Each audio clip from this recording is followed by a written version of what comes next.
dipindahnya ibu kota namanya IKN itu adalah secara tidak langsung ada kesengajaan pelan-pelan untuk menghapus sejarah. Gibran bayi kemarin sore yang belum bisa apa-apa, itu maksudnya apa? Apakah karena dia belum paham tentang Jadi seorang presiden yang memimpin 360 juta manusia dan geografi seperti ini harus berpengalaman politik, tidak dikatrol oleh bapaknya.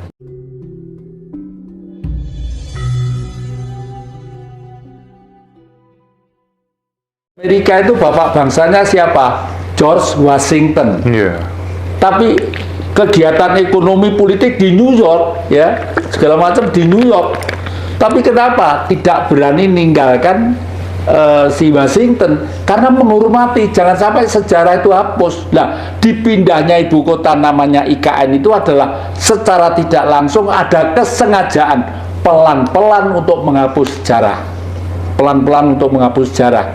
Ya memang di Jakarta rumah Ikada itu dulu bangunannya bangunan Belanda, nggak apa-apa. Memang kita ini tinggalan siapa? Kalau orang Jawa ya mungkin warung-warung pinggir jalan atau anu itu ya. Tapi negara ini memang dulu itu ratusan tahun dijajah, dikuasai VOC, dibangun oleh mereka itu jelas toh. Tapi nggak masalah karena sudah merebut merdeka dan kemerdekaan ada di sana. Ya itu kemarin kok kebetulan saya itu ngimpi jam 4 pagi itu memegang paku kecil-kecil, paku hidup tapi lebih kecil. Secara logika paku itu tidak bisa digunakan, ya. Kok begitu bangun pagi saya lihat TV, ternyata di IKN itu desa yang digunakan namanya desa Sepaku. Sepaku. Mungkin itu gambaran kepada Jatikusumo oleh Sang Maha, iki lho bakale nanti itu negaramu ki gak ono artinya, tidak bisa digunakan gitu. Yang kedua dari sisi historis, ya pelan-pelan kelihatannya dengan sengaja mau menghapus historis yang ada kaitannya dengan Bung Karno, ya. Kalau sudah Bung Karno dihapuskan pelan-pelan secara historis, kan ajarannya juga lama-lama tidak ada. Satu. Yang ketiga, orang-orang banyak tidak sadar, rektor, dosen politik, tokoh politik, Senayan tidak sadar kalau negeri ini sudah bukan negeri Pancasila itu loh, semua tidak sadar. Ya. Apa alasannya yang Jati bilang begitu? Ya karena dari sisi politik, ya sekarang sudah bukan Indonesia lagi sesuai dengan cita-cita kemerdekaan 17 Agustus 45. Dua, dari sisi ekonomi. Dari sisi ekonomi kita ada tergantungan yang sangat besar, ya.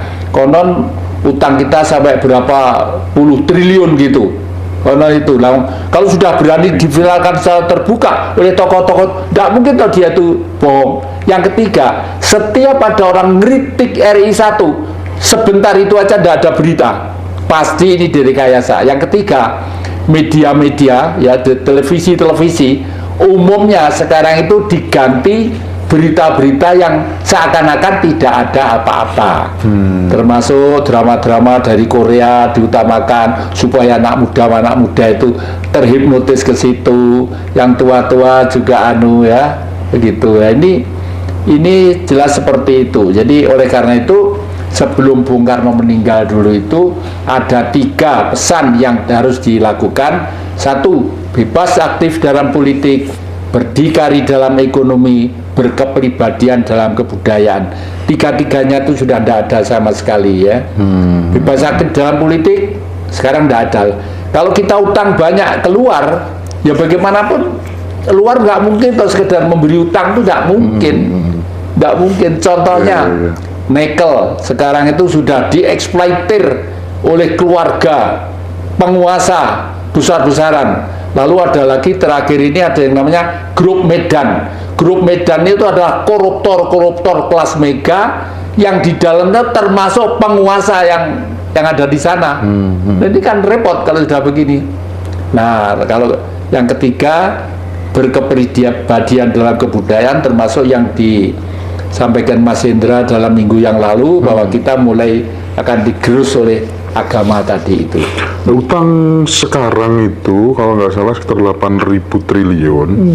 Itu caranya kita melunasi nanti akan seperti apa? Atau jangan-jangan pemerintah yang berkuasa saat ini itu dia sudah tahu, oh tenang, nanti ada harta yang ditinggali oleh founding fathers kita, nanti bisa kita pakai itu atau gimana? Menurut yang Jati seperti apa tuh?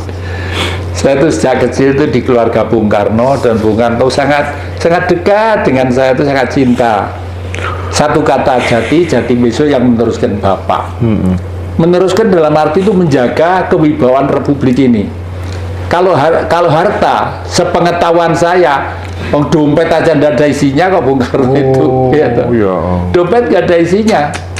Kalau pada waktu itu Bung Karno pernah dengan Kennedy itu pernah ada kesepakatan bersama-sama dengan Vatikan, memang saya percaya, sedikit percaya. Tapi bukan harta Bung Karno, harta kerajaan saya percaya kalau itu. Karena kalau Indonesia kan masih 79 tahun yang lalu. Tapi kalau kerajaan-kerajaan itu ratusan tahun yang ada. Bahkan pada waktu Indonesia pertama merdeka, Bung Karno disuruh tinggal di Yogyakarta, di dalam Jogja. Dan dalam Jogja banyak meminjami kepada Bung Karno untuk memulai bernegara ini. Gitu. Terus kalau misalnya sudah terlanjur segitu banyak, sampai 8.000 triliun lebih. Iya. Nah terus apa yang akan terjadi dengan bangsa ini di masa yang akan datang? Kemarin di Viral itu disebut berapa puluh triliun gitu ya. Terus saya hanya mengimbau begini, bagaimana Mbak penyelesaiannya? Siap-siaplah beli sabuk yang kenceng ya. Jadi kalau luwe sabui, dan siaplah mati pelan-pelan. Iya, ya karena orang politik sudah tidak berfungsi di sini, tuh tidak ada fungsinya. Senayan tidak ada fungsinya, ilmu-ilmu politik di sekolah-sekolah perguruan tinggi juga tidak ada fungsinya. Kalau dulu waktu menurunkan Bung Karno, jaket kuning itu bergerak ke lapangan menurunkan. Karena apa? Di belakangnya Amerika. Sekarang Amerika tidak mau ada mahasiswa bergerak karena sudah hancur kok. Kita sudah hancur. Bergerak nggak mau mereka. Justru senang kalau nanti itu di sini amburadul tidak karu-karuan. Syukur kalau Gibran itu menjadi RI 1. Nah, Mas Indra bisa bayangkan kalau bayi kemarin sore yang tidak berpengalaman politik menjadi RI 1, apa Indonesia itu tidak jadi tumpeng. Nah, tumpeng ini siapa yang nanti akan rebutan makan? Kapitalis Barat dan kapitalis Timur. Kapitalis Timur, satu, penduduknya besar, 1,4 miliar manusia, ya, dan mereka sudah menguasai jaring-jaring pasar, ya. Kapitalis Barat karena akan kolab butuh kerja keras untuk juga merebut surga yang namanya Indonesia ini. Gibran bayi kemarin sore yang belum bisa apa-apa, itu maksudnya apa? Apakah karena dia belum paham tentang jadi seorang presiden yang memimpin 360 juta manusia dan geografi seperti ini harus berpengalaman politik, tidak dikatrol oleh bapaknya, ya toh. Satu. Yang kedua, bapaknya itu sudah membelokkan demokrasi menjadi demokrasi keluarga, dinasti keluarga. Itu repotnya di situ. Nah, ini kok ya Senayan diem saja, ini diem saja, TNI Polri yang masih diem saja, meskipun berani ya kasak kusuk sana kemari gitulah. Nah, ini kalau menurut saya kelihatannya memang harus seperti ini, karena ini nanti timbulnya suatu kebahagiaan buat bangsa yang tidak pernah salah dan tidak pernah keliru ini adalah harus lewat situasi sakit terhimpit sampai ke langit. Sakit terhimpit sampai ke langit. Ya, jadi artinya yang Jati sangat pesimis ketika kemudian Gibran, misalnya sekarang kayak Ketum Golkar kan disuruh mundur, alasannya karena ada pihak istana katanya yang ada yang menduga seperti itu, ya kan, akan dikasuskan, dicarikan kasus hukum jika tidak mau mundur gitu ya. Mungkin itu sedang menyiapkan panggung dan seterusnya gitu ya. Nah, jadi yang Jati sangat pesimis gitu ya. Ya memang pesimis. Ya seperti yang sudah jelas nyata aja ya. KPK direkayasa. Itu kan sudah dengan KPK direkayasa. Sebelumnya pada sidang KPK orang-orangnya diganti dulu, ini diganti dulu, ini difitnah gini. Dan saya pernah mengalami itu, Mas. Pernah mengalami itu. Yang di belakangnya dia itu, yang di belakangnya penguasa adalah Taipan yang sejak dulu menggerogoti dan menghancurkan kekuasaan di Indonesia. Saya pernah, Mas, dipancing dengan cewek cantik, istrinya angkatan. Betul ini ya.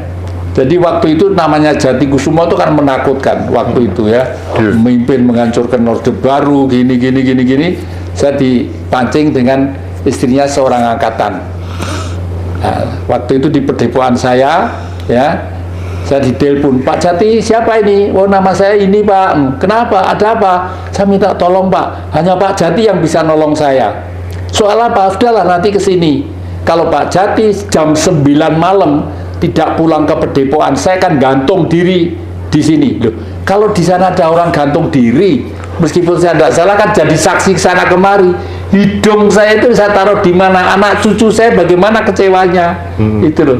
Tapi Pak Jati jangan mengajak siapa-siapa karena penting banget itu. Terus akhirnya saya dengan Dimas, adik saya sekarang di Jogja, Dek, kamu pulang ke rumah Citandui, saya mau ke Singosari. Loh, nanti bagaimana, Mas? Nggak apa-apa, saya itu kalau bener nggak pernah takut. Udahlah, urusan saya bener. Di sana saya juga nggak berpikir, loh dia itu kok di tingkat 2, di teras tingkat 2 di atas itu, orang putri loh itu di tingkat 2 loh. Saya tidak berpikir lo munggah itu karo sopo gitu loh ya. Akhirnya udah, Pak, duduk dulu, itu sudah saya buatkan teh, diminum dulu, Pak, gitu. Saya minum. Udah, saya nggak sadar sudah di kerangkeng saya di Polsek Panjen, di Polsek Panjen sana. Ruang satu gini itu kira-kira isinya maling 20. Tidur di situ di tembok. Pagi saya ditaraf sama balok 2 anak yang ganteng gitu. Namanya siapa? Saya Kus, Mas. Jangan panggil Mas, saya polisi. Panggil Pak. Kus, Pak. Kus siapa? Kusumo. Saya tidak bilang Jatikusumo, Kusumo, Pak. Kamu ngerti ditahan di sini? Nggak ngerti, Pak. Nggak mungkin terus kurang masa ditahan di kantor polisi kalau kesalahan. Foto saya muda dengan wanita lu muncul delecet, Mas, di situ tuh. Kamu apa ini? Nggak tahu kalau ini istrinya angkatan. Kurang ngajar ya kamu. Wah, udah, kalau sudah marah saya ribuan orang tak izin, tak jojot menconi bangsat gitu. Ayo maju semua, keluarkan senjatamu, musuh haram, raimu durung lahir saya sudah perang dengan Belanda waktu itu. Ayo silahkan. Betul itu. Terus komandannya datang, ada apa lu? Ini kan Romo Jati, ada apa Romo? Ya apa mas, anak buasawan bajingan kabeh ini. Apa dari ini republik ini? Saya ngerti kok kalau negeri ini dikuasai mafia itu, saya tahu kok. Itu betul, itu terjadi, itu enggak tahu tahun berapa itu. Mbak Astrid belum ada waktu itu. Belum jaga sana. Ya. Baik.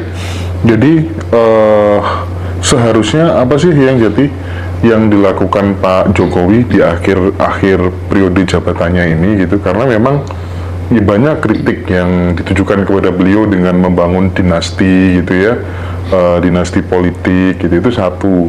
Terus kemudian yang kedua, yang sesungguhnya berkuasa di Republik ini itu siapa gitu?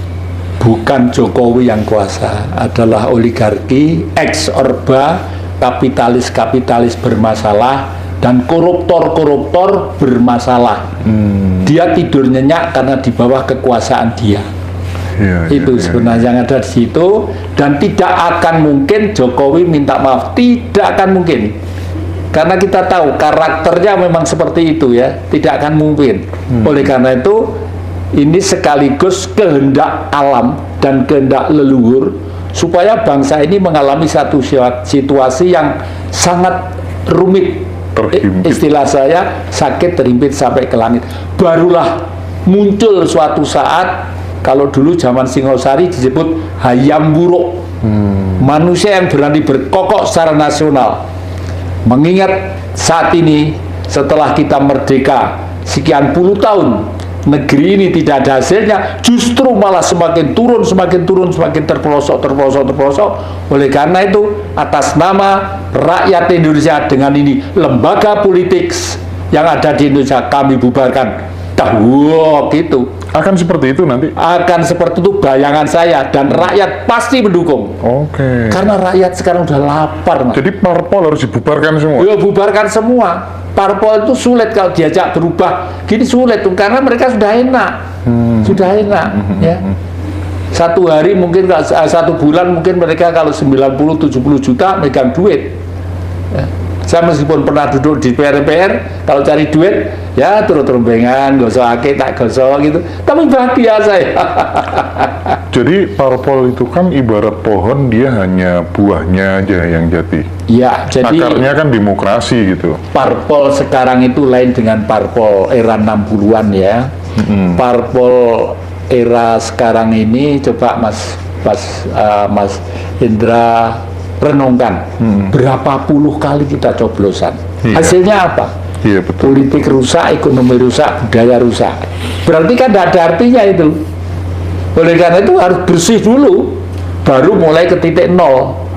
Dan bayangan saya, seorang satria yang nanti itu akan tampil berani mati demi kepentingan rakyat tadi itu, ya, itu setelah membubarkan lembaga politik, legislatif, eksekutif, yudikatif dibubarkan, ya, baru MPR itu diisi orang-orang yang jujur, seperti dulu Pak Mukibat, tukang nandur pohon, buta huruf loh Pak Mukibat itu orang Purwosari situ, diberi kursi satu. Ini Ruame yang jati. Teman-teman setuju nggak kalau parpol di Indonesia dibubarkan gitu? Ya. Jadi karena selama ini kan terbukti itu yang jadi tidak ngurus uang negara, ini malah menguras uang negara gitu. Iya. Bahkan kalau saya kan punya circle gitu ya, yang selalu berkutat di soal dana hibah gitu, dana hibah yang kemudian dipotong berapa persen segala macam itu kan, markup data dan seterusnya, itu sumbernya semuanya dari partai semua, rata-rata teman saya begitu kan ya, ada yang dapat 30 juta, 50 juta gitu. Jadi akarnya sebenarnya dari partai politik. Gitu. Makanya yang jadi punya pikiran, ayo diviralkan, bubarkan parpol, gitu yang jadi ya. Oke. Solusinya apa setelah bubar nanti? Ya nanti mungkin kalau entah ada beberapa parpol untuk mengimbangi pola berpikir MPR nanti itu ya, karena bagaimanapun berpolitik bernegara itu harus punya kode yang artinya poli dan etika, pergaulan yang penuh dengan kesopanan dan kesantunan. Partai politik itu mungkin hanya beberapa saja, dibutuhkan tokoh-tokoh yang masih orisinil, yang lainnya diisi masyarakat yang profesi, yang cerdas dan jujur. Yang penting apa yang diomongkan di MPR diinventarisir sama sekretaris, baru diberikan kepada DPR, dijadikan undang-undang dan peraturan ya, seperti lalu dilaksanakan pemerintah gitu. Tapi kalau khayalan saya ini, karena sulitnya seperti ini, khayalan saya harus dipimpin seorang raja dulu. Seorang raja, nanti yang raja itu bijak, berani, dan mempunyai optimisme yang tinggi terhadap negeri ini, dan berani mati demi kepentingan bangsa dan rakyat, seperti Bung Karno itu, wah baru mungkin ya. Jadi ibarat bis yang mogok gitu ya, Indonesia itu sudah tidak spare partnya lagi yang diganti, tidak perlu ganti sopirnya juga karena sudah parah gitu ya, bisnya yang diganti gitu kira-kira ya. Iya. Kita menunggu sosok seperti Bung Karno, begitu kan yang jati? Iya. Dan akankah kemudian muncul manusia jenis dan model seperti Bung Karno lagi ke depan? Saya yakin ada. Saya yakin ada. Karena dialektika kehidupan politik dan spiritual itu selalu ada yang namanya sang pinilih. Itu atas keagungan kemurahan Sang Maha Kuasa. Ya. Kok kebetulan akhir-akhir ini wayang Purwo itu disiarkan terus di radio dan saya rajin mendengarkan. Kak cermati lakon-lakonnya itu seperti bimbingan politik terhadap kita. Nah, ini kerja siapa? Kerja leluhur. Suruh berpikir. Nah, siapa nanti? Walau alam bisawab.